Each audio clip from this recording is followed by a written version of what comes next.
So we're going to, I mean, we could be talking about all sorts of things about Henrietta Maria, but because she had an extraordinarily rich and fascinating life. So I could have been talking about her relationship with her sisters, one of whom was Queen of Spain, one of whom was Duchess of Savoy and Regent of Savoy. I could have been talking about the sort of duel she had with Cardinal Richelieu. Many things we could be discussing, but we're going to sort of focus on her reputation. The Queen, as I say, behind the Black Legend. So we'll start right in the middle. In 1642, King and Parliament are preparing for civil war. And Charles I's Queen, Henrietta Maria, is writing to him from Holland, where she's gun running for the royalist cause. Now, most people believe that Charles is going to lose the first battle, and the Puritans certainly hope he will. And they say that he's controlled by his foreign Catholic wife. She even makes a joke of it in her letter to Charles, saying that she will pray for him as the man who, as the preacher said, had married that popish brat of France. Now, today, unfortunately, Henrietta Maria's sense of humour is forgotten, and only this Black Legend remains. She is, I believe, the most vilified queen consort ever to have worn the crown of the three kingdoms. Now, here are some of the accusations that are still levelled against her. She was a frivolous spendthrift, dressed to the hilt, but this was rather wasted because she was snag-toothed. She was a religious fanatic, but also a slut. She was silly, but had sexual wiles, doubtless very French ones, which she used to seduce Charles into becoming a tyrant and a Catholic, and so causing the Civil War. If this wasn't enough, she was an unloving mother to her youngest son, Harry, Duke of Gloucester, trying to force him to become a Catholic after her husband was executed, out of her sheer bigotry.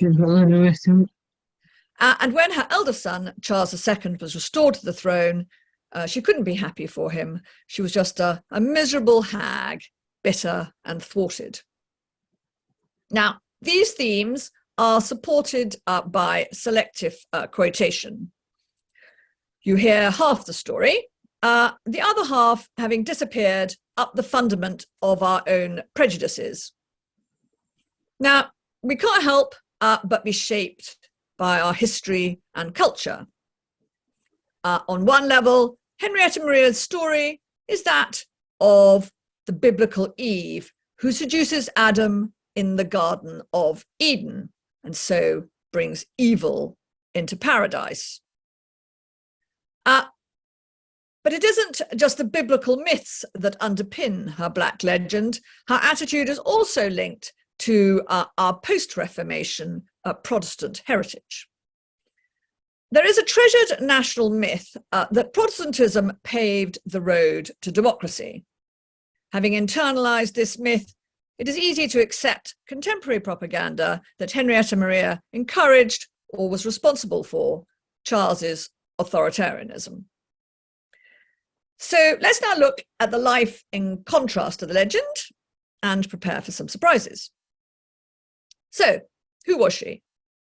Henrietta Maria was the daughter of the warrior king of France, Henri IV, who united France after the wars of religion.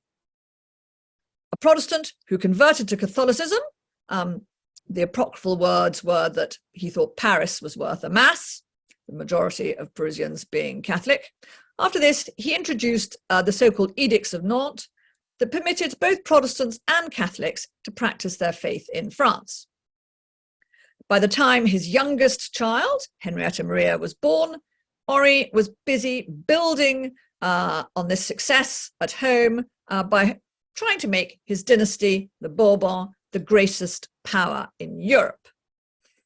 And he was happy to ally with Protestant rulers against his rivals, the Catholic Habsburg dynasty, to do this. Not everyone in France, however, approved of this, and when Henrietta Maria was only 6 months old, her father was murdered by a Catholic fanatic. And this man was, as one might say in modern parlance, really a nutter. Anyway, he stabbed the king to death in his coach as he was driving through Paris, and he was captured and subsequently executed in extremely grim way. The least unpleasant bit was probably the end, when he was torn to pieces by wild horses. His remains were then set alight, some of them under the windows of the Louvre, the Palace of the Louvre, where the infant Henrietta Maria was sleeping. And it was said that members of the crowd even ate bits of him, the French being capable, of course, of turning almost anything into a delicious amuse-bouche. So anyway, that was the end of the assassin. Now, she was described by the French as every inch her father's daughter in terms of physical courage, but also in her willingness to befriend Protestants. But appropriately for a princess named after both her parents, she was, after all, Henrietta Maria, after her mother, the Italian-born Marie de Medici, Maria in Italian. Now, I think the word fabulous could have been coined for Marie de Medici. And it's a great pity that I can't be showing you my PowerPoint presentation, because I would have a fabulous picture to show you of her with an enormous ruff the size of this entire screen. Now, she did not really go a bundle on the whole story of Eve and Adam and all the rest of it, and the fact that women were not supposed to rule in France under Salic law, and it was considered generally that women should not rule over men, Eve having set a rather bad precedent in this regard. She seized power on behalf of her infant, well, young son, he was 9, I think, at the time, to act as regent. And what she later told her daughter, Henrietta Maria, was that she was more a fan of the second Eve, being, of course, Mary, the mother of God.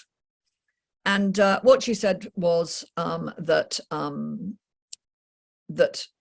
Mary, the mother of God, had the ear of God and was listened to by Christ as his mother, and that meant that she had as much right as any male minister to advise her son as the mother of a king.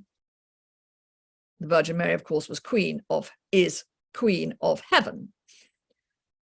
Now, Henrietta Maria certainly absorbed this and would quote the theologian Bonaventure to Charles when she was older.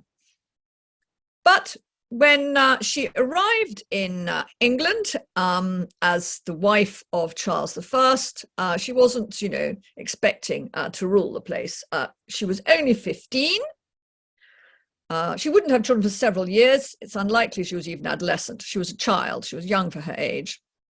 Charles, by contrast, was a mature man, 25, and already a king. Nor had he chosen his wife out of love. He needed a French alliance to fight the Habsburgs in the cause of his deposed brother-in-law, the Protestant King of Bohemia. This was fine with Henrietta Maria, who saw the marriage in terms of her father's Franco-Protestant anti-Habsburg alliances. But there was another aspect to the marriage that was also important to her, and that is better remembered, and that is that it offered an opportunity for France to pressure Charles into lessening the persecution of British Catholics. Now, a friend of mine, a Fraser, Scottish, said to me recently, "Oh yes, well, of course, Henrietta Maria brought all those theories of divine right kingship with her from France." And I said to my friend, "No, that is not true. Charles got his theories on divine right kingship from Scotland, and indeed from his father. And it was his father's theories on divine right kingship that Charles had already embraced. And these were actually quite anti-papal, because he believed that he had the right to rule his subjects' bodies and souls, and that all his subjects should worship as he did." Now, as governor of the Church of England, he was promoting a ceremonial brand of Protestant worship known as Arminianism. Puritans, who disapproved of anything short of pure Calvinism, thought Charles's love of church music and ceremony popish, but it certainly wasn't Catholic. Charles despised the papacy. After all, he believed that he should be in charge of his subjects' religious beliefs, certainly not the Pope, and he was the most notorious persecutor of Catholics in Europe. So, in exchange for the marriage alliance, Henrietta Maria's Catholic family insisted that Charles agree to lessen the persecution. And they hoped that this might lead to religious freedom for Catholics, such as was already granted to Protestants in France. The Pope, who was Henrietta Maria's godfather, also wanted her to set an example to encourage conversions. Hardly makes her a fanatic, any of this, I think you'd agree. Anyway, unfortunately for this poor child, when she arrives in England, the military alliance between her husband and her brother is already collapsing, and Charles is losing battles against Habsburg Spain. MPs are blaming Charles's favourite, George Villiers, Duke of Buckingham. Gorgeous George. Again, a pity you can't see a picture of him because he's very, very easy on the eye. Anyway, they're blaming George for Britain's military failures and for arranging a Catholic marriage that had brought no useful benefits. And so what Charles does is he makes a big show of persecuting Catholics in the hopes this will deflect criticism from his favourite. Now, Henrietta Maria, not very powerful, but she reacts to this betrayal fiercely and as an outraged teenager. So, when she hears a Protestant service is taking place in the house in which she's staying, she appears in the middle of the sermon with all her friends, laughing and joking and walking up and down. You can just imagine the scene, can't you? Must have been very annoying. And later, she and her friends find the unlucky clergyman sitting peacefully behind a hedge in the garden. And so they go behind his back and fire their pistols to give him a fright. Anyway, so more seriously, in 1626, when prisons are filling up with Catholics who are unable to pay the fines that Charles is imposing on them for not attending Protestant services, Henrietta Maria declines to take part in the coronation ceremony. Now, this is sometimes offered as an example of her fanaticism, but you have to remember that her fellow Catholics are, many of them, catching the plague in prison and dying. They can't work, they can't feed their families are going hungry, and they're doing this because, you know, they've refused to attend Protestant services. And so she feels that she can hardly go along and accept a crown at the hands of a Protestant bishop under these circumstances. And so her action is intended as an act of solidarity with her suffering co-religionists.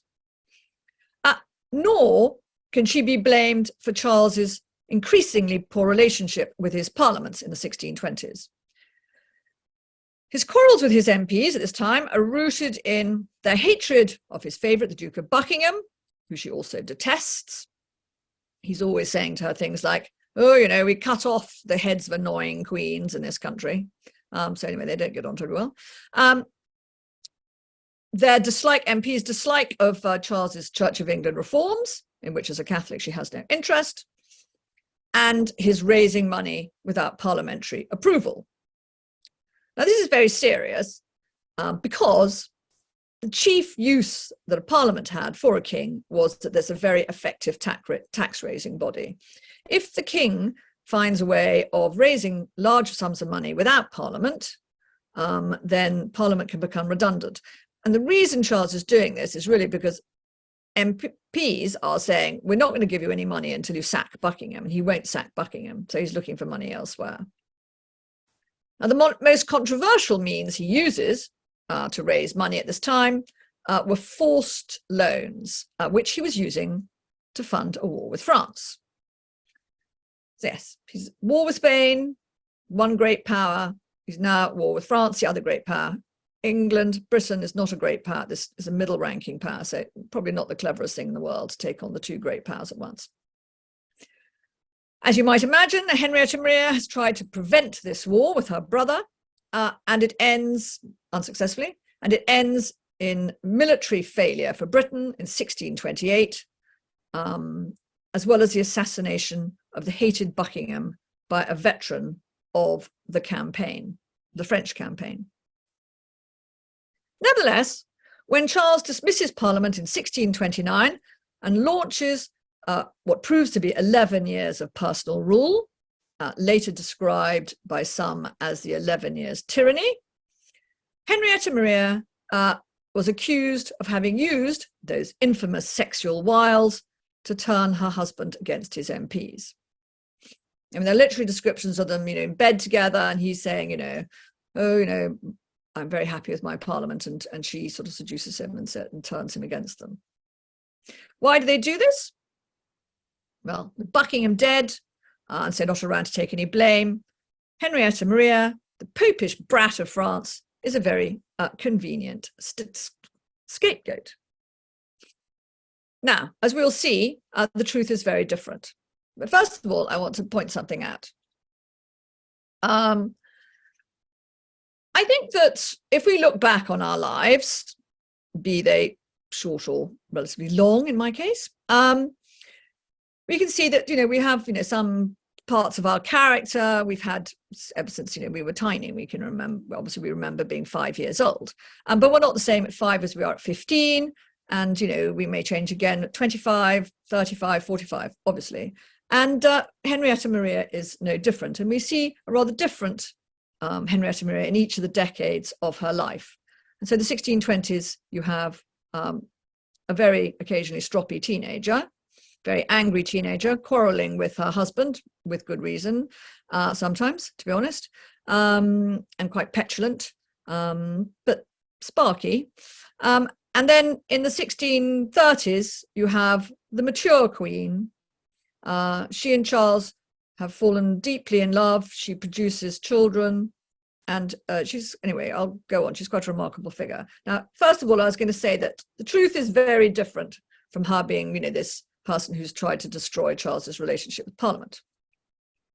Because one of the things that continues is her anti-Habsburg attitudes and her support for an aggressive anti-Habsburg foreign policy in the tradition of her father actually associates her with the parliamentary cause, because Charles can't afford to go to war without calling a parliament. War is very, very expensive, and he's forced to make peace. Henrietta Maria, trying to stop this, even becomes the leader of a Puritan-leaning court faction. And one of the men supposed to have been her lovers, wasn't, I hasten to add, but, rumours were always swirling around, was the court leader of the Puritan faction. Anyway, Charles, far from listening to his wife, makes peace with Spain and so is free to rule without Parliament. Now, these 11 years, the 11 years tyranny, were characterised in court poetry as the halcyon days of peace and plenty. Europe is being torn apart by war, but in England, in Britain and Scotland, there's peace. And they're happy years for the Queen. Despite being linked to malicious gossip to several men, as I mentioned, her marriage is a close one. And as the mother of 2 male heirs in the 1630s, the heir, and dare I say it, the spare, she fulfills the principal duty of a royal consort. She was the leading fashion influencer of the day and introduced some of the best of French culture, encouraging not only fine food, but a sense of fun, enjoying dancing and witty conversation. Now, of course, this can be characterized as frivolity, and sometimes was. Frivolity is a woman's sin because it indicates our innate moral weakness, the moral weakness that allowed us to be seduced by Satan in the Garden of Eden. I should point out, however, that kings and courtiers were also flouncing around in lace, and indeed Charles I even had little bells on his clothes, but he's not accused of frivolity. She was a serious collector of modern art. Charles liked old masters. She liked modern art, like her mother, who was one of the greatest patrons of art in Europe, and a builder. she would have built a great deal more if her husband had been richer, as indeed her mother was probably the greatest patron of architecture in Europe at the time. But there was the Queen's house in Greenwich as a surviving example of some of the work she did. She loved the theatre and was an advocate for the female voice, even after she was prevented from talking on stage herself, having been accused of behaving like a notorious whore. Again, women on stage, dressed in men's clothes, even worse, looking like men, talking like men. This was very disapproved of. But although she was unable to speak on stage herself, she encouraged female-centric plays, and they became very fashionable. The opening of her private chapel at Somerset House, which had been promised under the terms of the marriage treaty, and Charles could no longer afford to piss off the French, also saw a growing confidence in asserting her faith. The persecution of Catholics did lessen. People sometimes recall, for example, that there was indeed a papal envoy, which is extraordinary, to Charles's court. But we shouldn't exaggerate this. Charles was willing to have this papal envoy for two reasons. One, because he was hoping to get lots of lovely art out of the Pope, and the Pope was indeed willing to give him as much art as he needed in the hopes that he might convert. Henrietta Maria knew perfectly well he would never convert, but anyway, was pleased to see the papal envoy. And Charles also hoped that the Pope might negotiate with the Habsburgs and the cause of his brother-in-law, who had been kicked out of his lands in the Rhineland, along the Rhine, and he hoped that the Pope might sort of negotiate with the Habsburgs so that his brother could return. And in fact, in some ways, although what Charles was not doing was executing anybody actually for their religion, and wasn't executing Catholics. So there were no incidents at this point of priests being castrated on public stages. But he was continuing to fine Catholics for not attending Protestant services. And indeed, these fines were being levied at a greater rate than ever before. But he was also persecuting Puritans. And he overstepped the mark in 1637 when he tried to impose an Arminian prayer book on the Presbyterian Calvinist Scots. I think it was P.G. Wodehouse who said that it's not difficult to tell the difference between a ray of sunshine and a Scotsman with a grudge. And this is something that Charles discovered, because they rebelled against the prayer book, and Charles's army was eventually defeated at Newburn in the summer of 1640, and the Scots occupied the north of England. He was forced to call a parliament in order to raise the taxes he needed to pay the Scots invaders to return home. Now, this is the beginning of the long parliament. There had been a very short one before, in which he tried to get money out of them without success. MPs were angry about the 11 years of personal rule, and his most radical opponents were claiming that Catholics were behind the conflict with Scotland, fomenting it for their own ends. And what they wanted to do was to strip Charles of all power, to make him a kind of puppet king. Now, the moderates wouldn't want this, but to encourage them to back their more radical bills, they wanted to frighten people. So just a bit like Mr. Putin saying that, Ukraine was about to invade Russia, NATO was about to take over Russia. So they'd get people to back his war in Ukraine. So the radical parliamentarians were sort of pretending there was this sort of Catholic fifth column with Henrietta Maria at the top that was going to sort of take over England at any moment, and so radical legislation was necessary.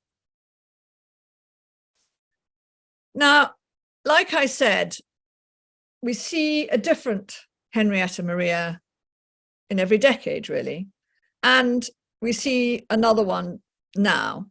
The Queen of the 1640s is very different from the Queen of the 1630s. In the Queen of the 1630s, the papal envoy observes that Henrietta Maria puts her faith and her trust entirely in Charles. She's no longer doing so because she sees, the disasters that are unfolding. I think it's also worth reflecting on Charles's military failures. Her father won his wars. Kings have to win their wars. Charles, look at the wars Charles has lost. He's lost a war against Spain. He's lost a war against France. Now he's lost a war against the Scots. Things are really spiraling out of control. His ministers are being arrested, later executed. So he also needs someone he can trust. She urges him to take control of the narrative and to focus on regaining the love of his people.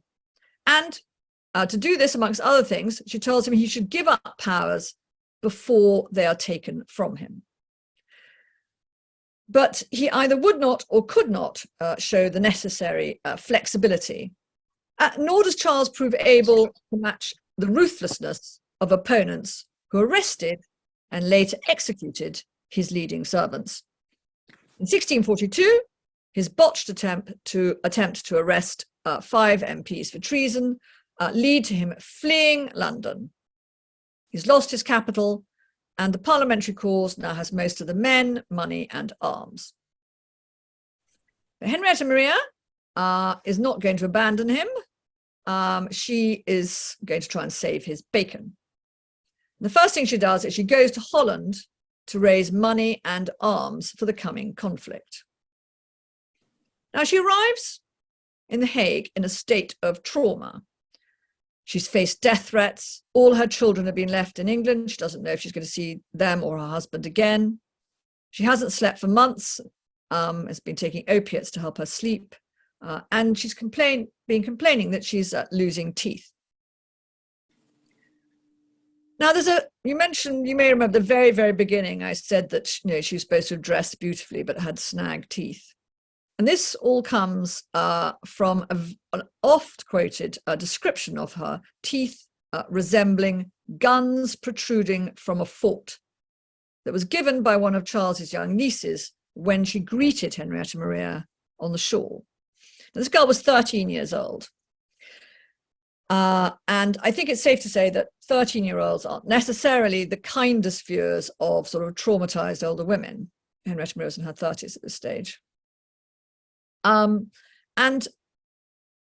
Henrietta Maria was not snag-toothed at 15 as a beautiful young bride of 15. She wasn't snag-toothed at 25. This is just a particular moment in her life, and we may not all look our best at every moment of our lives. And the other thing is that what I find so striking is that historians do not quote the same girl writing a few days later. She had a chance to chat to Henrietta Maria, who could be very charming. And she says, that she's revised her opinion. And indeed, after careful inspection, I found she had beautiful eyes, a well-shaped nose, and an admirable complexion. Now, I think it's very interesting to ask ourselves why historians have done this. Why do we have this selective quotation? And I know it may sound ridiculous, but as I've said all along, we are very influenced in ways we don't even really understand by centuries of culture. In our culture, baddies are disfigured because disfigurement represents sin. So if you think of Eve is like the first witch. So she appears beautiful, but she is hideous. She's ugly. Like the Wicked Queen in Snow White. Think of the Wicked Queen in Snow White as beautiful, but behind the mask of beauty is the hag. And this is what it's about, the hag. And with Henrietta Maria, she appears beautiful so she can seduce Charles, but but really she is a hag. And you see this in modern films. It's not something just happened in the 17th century. So if you saw the film Wonder Woman a few years ago, you would have seen Wonder Woman was a very beautiful woman in tiny gold shorts, while her opponent, the evil Dr. Poison, also a woman, is disfigured. So that's why they do that, and it's worth bearing in mind. Now, Henrietta Maria's success, extraordinary success in Holland as a diplomat, saleswoman of royal jewellery and smuggler, ensured that Charles had the arms that, to everyone's shock and surprise, enabled him to survive the first major battle of the Civil War at Edge Hill in October 1642. Now, everyone had thought the war would be over by Christmas, as they always do, and it's now clear that's not going to happen. And the parliamentarians point at Henrietta Maria for this. They say, and the Venetian ambassador is one who actually quotes MPs saying, you know, without the Queen, Charles wouldn't have survived this long. And now she hopes to return to England herself. And at first, it's the weather that stops her. There's a terrible storm. Several ships are sunk. It goes on for 9 days, and she's driven back to Holland. And while they were at sea, she and her ladies are so frightened that they start confessing their sins out loud. And the thing about Henrietta Maria is, as one of her French friends later points out, is that whatever situation she is, however grim, she always sort of turns it into an anecdote or a joke. And she does this on this occasion. And so she writes to Charles saying how very frightened she had been, and she thought she was going to die. But that now they were back on shore, she couldn't resist teasing her ladies in waiting about the sins that they'd confessed. So it'd be all sort of, "Ha, Mary, I heard you saying, you know, you had slept with Prince Rupert," and so forth. Anyway, she enjoyed that sort of thing. Despite the horror of this, terrible storm, she sets out again. And this time, the parliamentary navy is pursuing her. They want to kill her. They see her as a danger, a real danger to them, a threat, a major threat, her personally, and they want her dead. She manages to escape them, and she lands at Bridlington Bay in Yorkshire in fog in February 1643. But there are spotters in the town, and they tell Parliament where she is. And one morning, a few days later, she's woken up before light by shellfire coming from the sea, coming from the ships, into the little cottage where she's staying. And she writes an amazing description, which, I may say, is entirely supported by other contemporary accounts from those who were there. She says that she grabs her little toy dog, Mitty, and she runs with her ladies, and she makes a joke of it, of course. She says she plays the captain, though a little small myself, because she's tiny. A real captain is killed only yards from her. Can't imagine there's any other queens going through this, I can tell you. And she goes to the cover of a ditch where they lie for 3 hours, and she describes how the dust from the shot landing on the earth is flying over their heads. Anyway, eventually the tide turns, the parliamentarian navy goes back out to sea, and she says, well, I'm not going to let them think they've run me out of town. I am the daughter of the great Henri IV. And so she insists on going back into Bridlington Bay and having an enormous breakfast of fried eggs and toast. I think she even says how many eggs she has, 3 or something, which is quite a lot, I would think, for a small person. Now, she's greatly respected. I mean, she's visited in Bridlington Bay, even by people like, by Montrose, the great Scottish commander, because she is known as someone who will be a person of her word, really. Charles is considered a bit too flexible. Sometimes, people are not quite sure which way he's going to jump, and they see her as more reliable. Anyway, she goes north to Yorkshire, where she, and further into Yorkshire, to York, where she sits on the Council of War.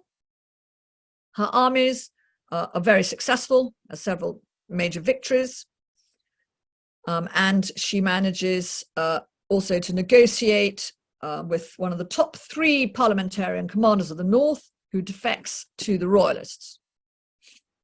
But Charles wants her to come to Oxford, which is his capital during the Civil War. And she says about this that she's enraged, that's her word, enraged. Her letters are very lively because she wants to take Leeds. But, you know, although we're always being told that she rules Charles, she actually has to do as she's told. He is king. So she comes south and again, she makes a joke. She says, you know, I've got, you know, Mr. Brown is in charge of the cavalry and Mr. Smith is in charge of the infantry. And I am the she generalissima in charge of the baggage. But Parliament uses this in their propaganda against her to say, here she is again, you know, she's wearing the breeches, the she generalissima. And, you know, she does instill fear. When she comes south with her army, she takes Burton-on-Trent in what's described as a bloody and desperate fight.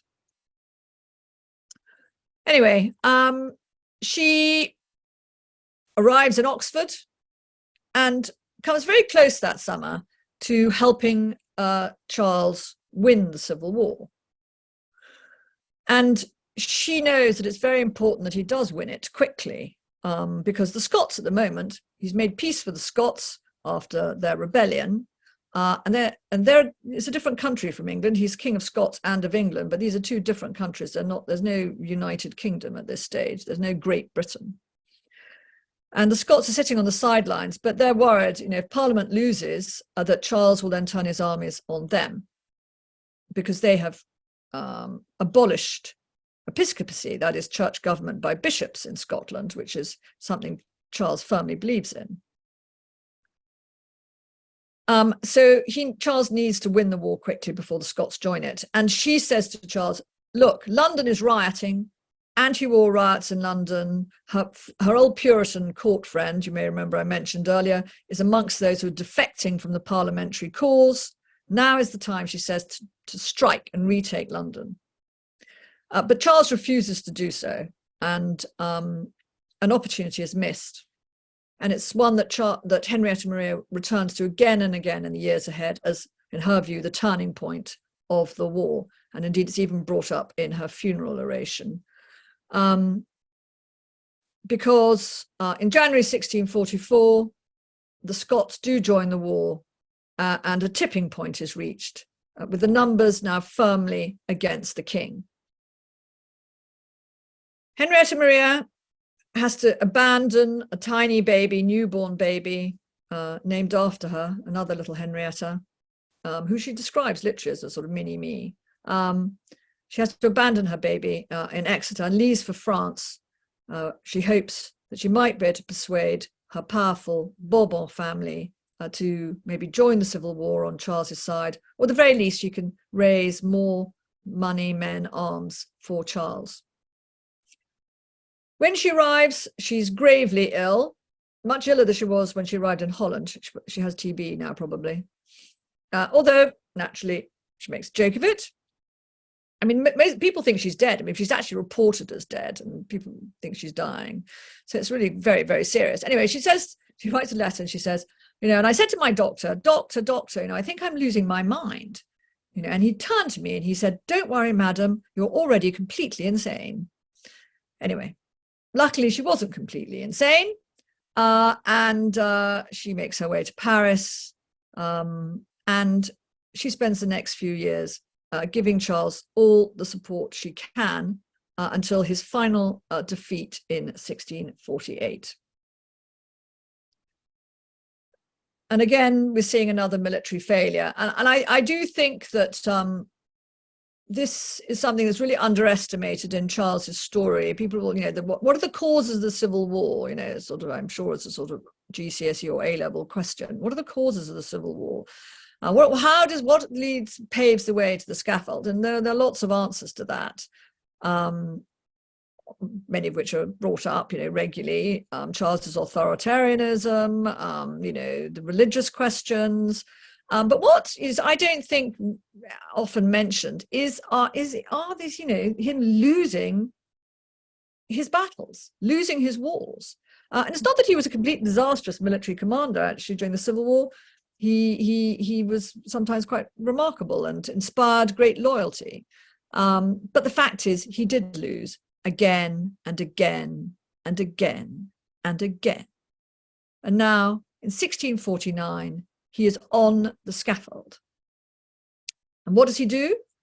He expresses his willingness to die for the Church of England as my father left it, he says. And he expresses his undying and unswerving belief in divine right kingship, as his father also expressed it. In short, this is the same king that Henrietta Maria had first met aged 15 in 1625. She had not changed his political or religious beliefs one jot. And on that point, I will say one more thing, which is that Charles was later declared a martyr for the Church of England, and he declared himself one even before he died. You can't be a martyr for the Protestant Church of England and be a Roman Catholic. I mean, these two things are not compatible, and how people are capable of holding them both in their minds is literally beyond me. But anyway, the end for Charles is, of course, not the end for our Queen, Henrietta Maria. But again, we see a new decade, the 1650s, and a different Henrietta Maria. She is traumatized by the loss of her husband. And she is going to spend the next decade raising money and giving support to their son, Charles II. But, you know, she's trying to make sense of what's happened to her husband. And she's very practical, actually, Henrietta Maria is very sensible, and she realizes many of the mistakes that Charles made, and indeed discusses them with Louis XIV's mother, who was regent, Anne of Austria, about, you know, Charles listening to the wrong people, and, you know, and so forth. So she understood the many practical reasons why Charles ended up where he did. But she also naturally thought that God had clearly allowed this to happen. And why had God permitted it? Why had God allowed her, or have had her husband die in such a terrible way? And she couldn't bring herself to believe that it was anything that Charles himself had done. And so she ascribed it to the sins of Henry VIII. The religious aspects of the civil wars in England were really between two different branches of Protestantism. What we might think of rather crudely as high church and low church. And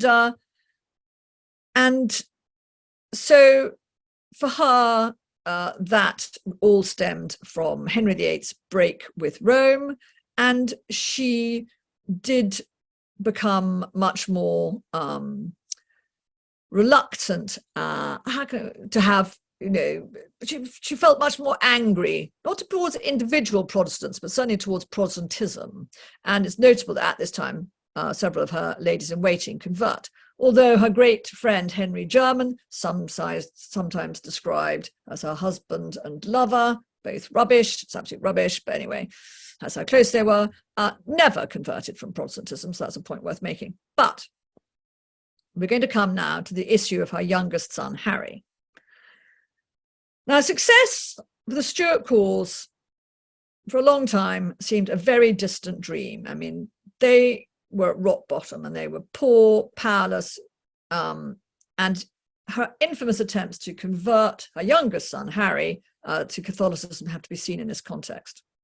What she said to Charles II, her eldest son, is that she wanted to spare Harry the penury and powerlessness that appeared to be Charles II's lot. She hoped he could marry a rich Catholic princess, or that the Pope might make him a cardinal. Obviously, she also thought it was the right religion, but there were practical reasons as well. Her estrangement from Harry, who she kicked out of her house when he disobeyed her, was also a considered political act. But first of all, let's ask ourselves why Harry didn't convert. He was about 14 when he came to France. He had been a prisoner of Parliament throughout the Civil War. So he didn't really know his mother from Adam. He'd been a tiny child when he had last seen her. And but he did remember his father very well. And the last time he saw his father was such a dreadful scene that I can barely describe it, actually. It was just a couple of days from memory before his father was executed. And he was sitting on his father's lap. His father sat this little boy on his lap and said to him, "They are going to cut off thy father's head." And he explained to the little boy that he was going to die for the Protestant Church of England, amongst other things, but especially that. And he said to him, "You must obey your mother in all things save religion." Well, Harry obviously was not going to forget that. And so when his mother tried to convert him, he told her to sort of get stuffed, basically. And she threw him out of the house. Now, she did this because she could not afford to be seen as weak while Charles II still needed her influence in France, and she was his principal mainstay. And what, again, we're not told is that her Protestant sister-in-law, Elizabeth the Winter Queen, another exile in a very similar position, also a widow, was also estranged from two of her children after they converted, conversely, from Protestantism to Catholicism. So we have another example of selective storytelling. Now, the great tragedy for Henrietta Maria and for Harry was that she was really looking forward to her family being reunited in 1660 after the Restoration, when Cromwell has died, and miraculously, as it seems to her, Charles II is invited back to England. She thinks, great, I don't have to pretend, to be sort of tough now. Charles is back, and, I can see Harry and all my family again. But shortly before, just weeks before that can happen, Harry dies, aged only 21. She arrives in England in November 1660. And again, there's a very famous description of her given by the diarist, quoted from the diarist Samuel Pepys. Samuel Pepys sees her at court. You have to bear in mind, as I said, her son has just died. And he describes her as dressed in black and looking very ordinary. As indeed you might, after your son has just died. But this is then the last image we're given of her. After that is just sort of tumbleweed. And the impression is that, again, the mask of beauty that seduced Charles into evil has fallen. And with the new king, we see the witch Eve defeated. Because what does the devil want? The devil wants chaos. He wants to reduce God's ordered universe, in which there are kings and peasants. He wants to reduce God's ordered universe to chaos. Civil war is, of course, chaos, but now we have the king restored, we have peace, we have order. So naturally, the witch Eve, can't be joyous. So she's dressed in black. That's how we're left. That's the image we're left with. However, the truth is that Henrietta Maria was going to live for almost another 10 years. By 1662, she has emerged as a still powerful and dynamic figure. She's called the Phoenix Queen. Her influence at the English court can be seen in women appearing on stage, in French fashion, and in the love of conversation. I particularly like the Marquis of Halifax, who refers with disgust to this new unbounded liberty of talking. Samuel Pepys, still scribbling in his diary, says she has the greatest court nowadays, with the most laughing and mirth, outdoing even that of the merry monarch Charles II. Again, selective quotation. We hear the first, her sitting in black, looking very ordinary, not that she has the court with the most laughing and mirth. And this, I think, is how we should leave her. A queen described by her friends as by nature gay, And hers was a life full drama, tragedy, also resilience. But if I had a way of summing up her character, I might use the term courage, but appropriately, it's a French phrase that most comes to mind for me, and that is joie de vivre. So thank you. I think that's how we'll leave her.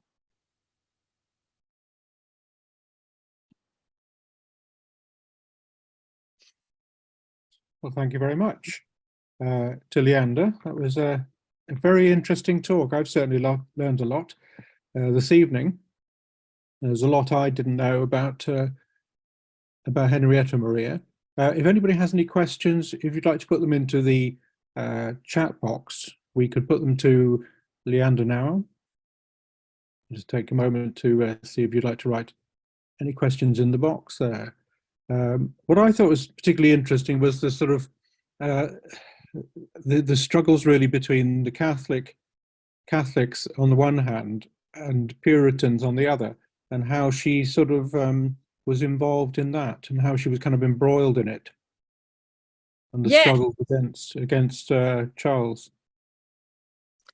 Yes, well, she was hoping, I think, having been brought up in the France of the edicts of Nantes, I mean, she saw no reason why there couldn't be similar edicts issued by her husband in England. I mean, she knew her husband well enough to know that there was no chance of converting him. I mean, obviously, that would have been great as far as the French were concerned, or as far as her godfather, the Pope, was concerned, but Henrietta Maria was under no illusion that that was ever likely to happen. But she did hope that certainly, certainly into the Civil War, she hoped that there might be some means of persuading her husband to trust Catholics. Don't forget that her husband remembered the gunpowder plot. He'd almost been a victim of the gunpowder plotters. She was aware of that.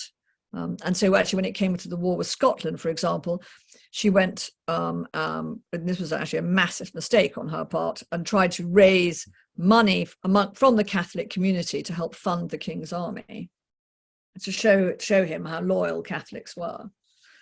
Catholics were sort of not very keen on doing this because they were used to surviving by keeping their heads down, and indeed, it was added. It gave ammunition to the king's enemies, who could say, "Look, Catholics raised money for the king's army to fight the Scots." Yes, because the Catholics were generally keeping their head down politically, because that's the way that they'd survived in the years before that. So exactly. To be dragged into it was a problem.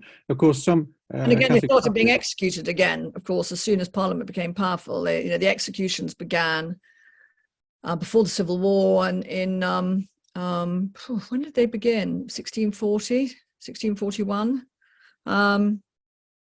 Yeah. Nasty, with an 89-year-old priest, as far as I know, certainly a priest in his 80s was the first. Yes. Well, we've got some questions for you in the chat box. Joanna Strong says, "I've never heard the comment about her having TB. I'd be interested to know which historian found this information and where." Well, I mean, you can't diagnose people hundreds of years later, so people don't know what she had. But it's been suggested by a number of historians, I think, that this is possibly what she had. She was just, she was very ill, and this was a sort of commonplace illness, and I think she had it for well, she obviously it didn't go away. And she was very thin, bad lungs. She also actually had an abscess in her breast when she arrived in France, but that was a different issue. But it's just one of those things that's been suggested. I don't know if she did have it or not. As I said, you can't really diagnose people hundreds of years later. You can only make a guess. Consumption was very, very common, as were many other things, but often the lines between illnesses were very blurred because medicine was at a very primitive state. The question from Amy Saunders: what primary sources did you find most interesting or surprised you when you were researching the book? Well, I mean, I loved her letters. I mean, her letters are an absolute joy because you really hear her voice. And she's so vivid and so alive in those letters. And there are letters going back to her childhood in the Louvre, and actually, amazingly, the Louvre, you can get them sort of emailed to you now, which is rather civilized. So I think her letters. I mean, there's a wonderful description written by an anonymous Englishman of her character, also in the Louvre, which I rather enjoyed. But I think her letters probably. Okay, interesting. Neil Partridge says, I had the impression that when she passed, the Queen was in relative poverty. Was that the case or not? Not when she died, no. When she died, she was when she was in exile during the 1650s. Yes, she certainly was.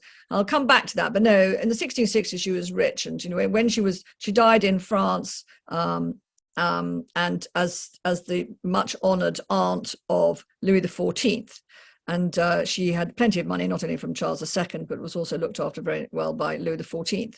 But yes, she was poor in the 1650s when they were living in exile, and Cromwell was ruling England.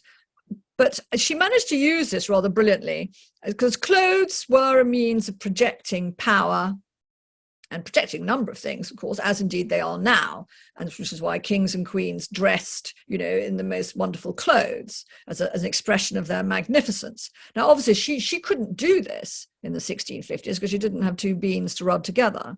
But what she did, which was rather brilliant, is she sort of reinvented herself as La Reine Malheureuse, the unhappy queen. But I think of it really as tapping into Our Lady of Sorrows, the image of Our Lady of Sorrows.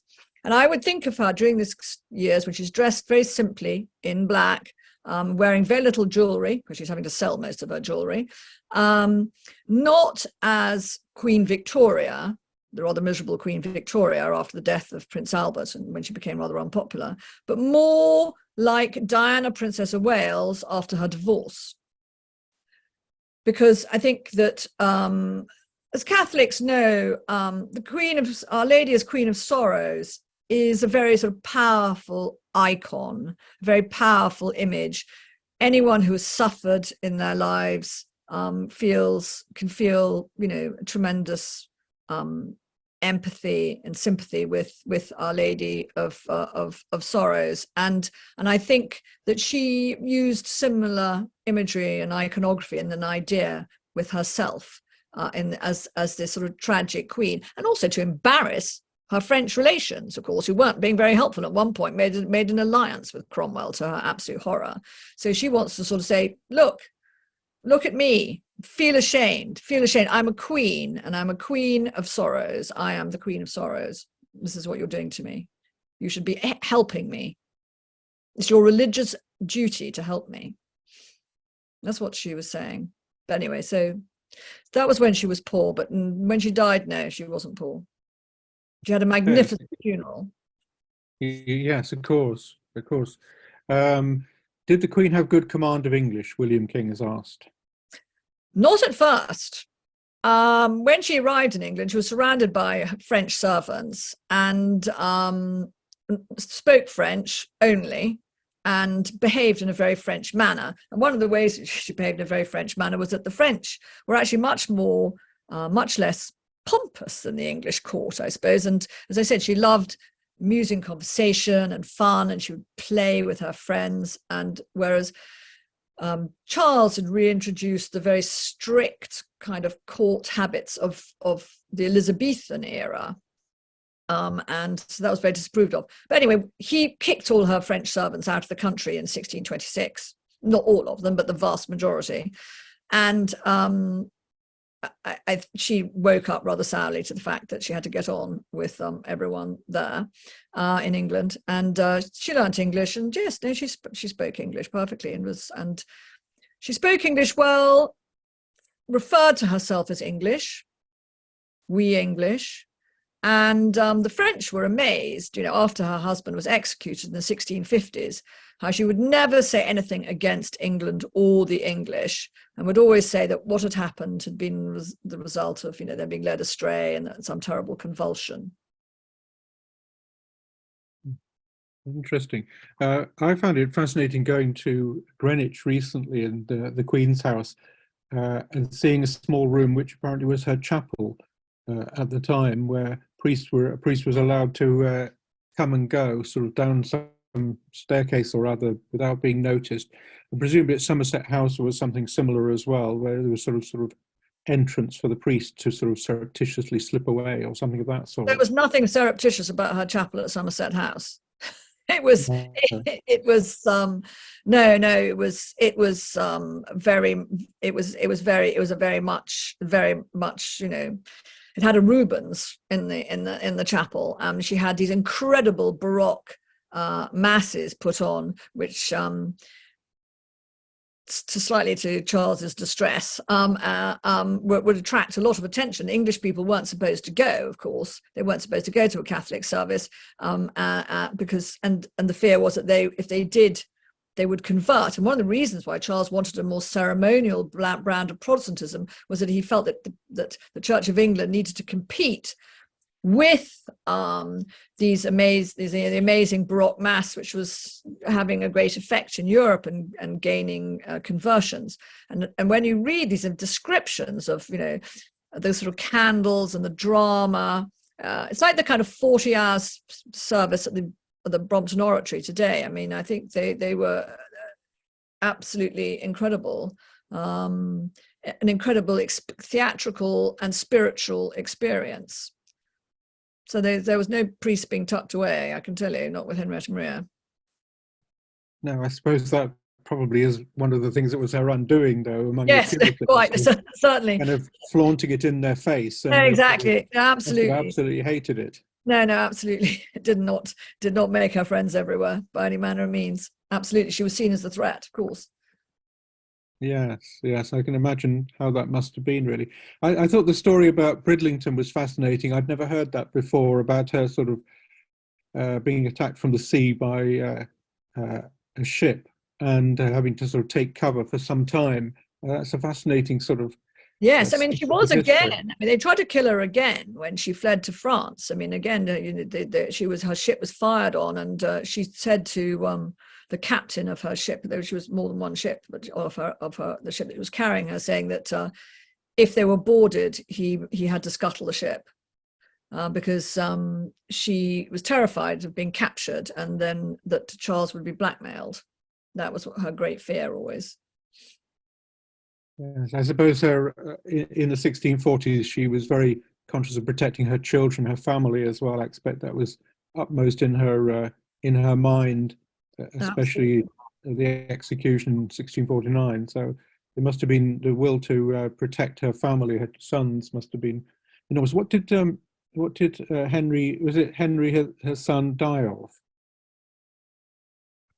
Gosh, I'm afraid I honestly. Harry. I think it was smallpox. I mean, the smallpox, I think, killed her daughter Mary, because she lost two children that winter. She lost Harry in September from memory, and Mary in December. It was terrible. It was a terrible few months. And just at the moment, when Charles II had been restored. The other thing that's interesting with her relationship with her children is, I mean, she did quarrel. She quarreled furiously with Charles II, often when they were in exile. You can imagine the stress they were all under. But they all loved their mother, and she loved them, and that's very evident as well when she dies. Charles II's distress. I mean, they quarreled furiously over her attempts to convert Harry, for example. But families can quarrel and still love each other, or one might quarrel with one's spouse and love them and not agree with them about everything politically. Yes, of course, Charles II was, after the Battle of Worcester, was helped by Catholic families to escape parliamentary forces, and that must have made a difference to him, because he was very grateful to the Catholic aristocrats at that time. Yes, I think he found it difficult to see Catholics as innately bad because of his experiences in Europe, and indeed in England after the Battle of Worcester. But of course, Charles II couldn't become a Catholic, because to become a Catholic would have been a total red flag, of course. Absolutely, absolutely. Charles II was a very cynical man, and his father was a very principled man. They were very, very different, and Charles II kept his head and his father didn't. Well, I suppose Charles II realized compromise is much better than sort of autocracy and belief in divine right and that sort of thing, which was Charles I's undoing, essentially, or one of the main reasons. I think Charles II would have loved to rule by divine right, but he knew he wasn't going to get away with it. No, he's more of a pragmatist, really, than his father was. If his father had only negotiated and become less authoritarian and less believing in a divine right, then the whole thing would have been completely different. I find it strange that some Anglicans call Charles I Charles the Martyr. I do find that difficult. Well, no, I mean, I think that it's totally understandable, because it's not without truth. I mean, when he was captured by the Scots, when he was a prisoner, he wasn't captured, he gave himself up to the Scots. When he was a prisoner of the Scots, the chief sticking point was that Charles would not agree that episcopacy was innately evil. If he had agreed to that, then things might have been different. I mean, he was not prepared to do that, and that was certainly one of the reasons that he ended up on the scaffold, and certainly he saw it that way. And so I suppose if you are a member of the Episcopalian Church of England, there is reason to see him as a martyr for the Church of England, the Episcopalian Church of England. Yes, I've heard some Anglicans say that he was a saint, except of course the Anglican Church doesn't have saints, but he's in the calendar of memorable people, or whatever it's called. I know. Yeah. I don't know what they mean by that. No, I don't know, actually. I've had the discussion with one or two people who said, yes, he was a saint, until I pointed out the Anglican Church doesn't have any saints other than what they accept of Catholic saints, so to speak. All right, well, it's been a fascinating talk. There's lots of positive comments in the chat box. Lots of people saying fascinating talk, interesting talk, and so on. Good. I'm sorry about the pictures. I had to put up with my ugly mug instead. No, it was very, very good. It's obviously disconcerting when that sort of thing happens, really, and you carried it off extremely well. So, yes, no, it was an excellent, excellent talk. So, I'd like to thank everybody for coming this evening. Yes, thank you for coming and listening to me blither on.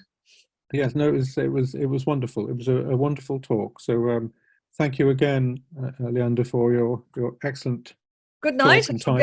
Go and watch telly now and have a little dinner, I think. Yes, why not? Well, thanks ever so much, and thank you everybody again for a wonderful talk and for being here. Right, bye-bye then. Bye.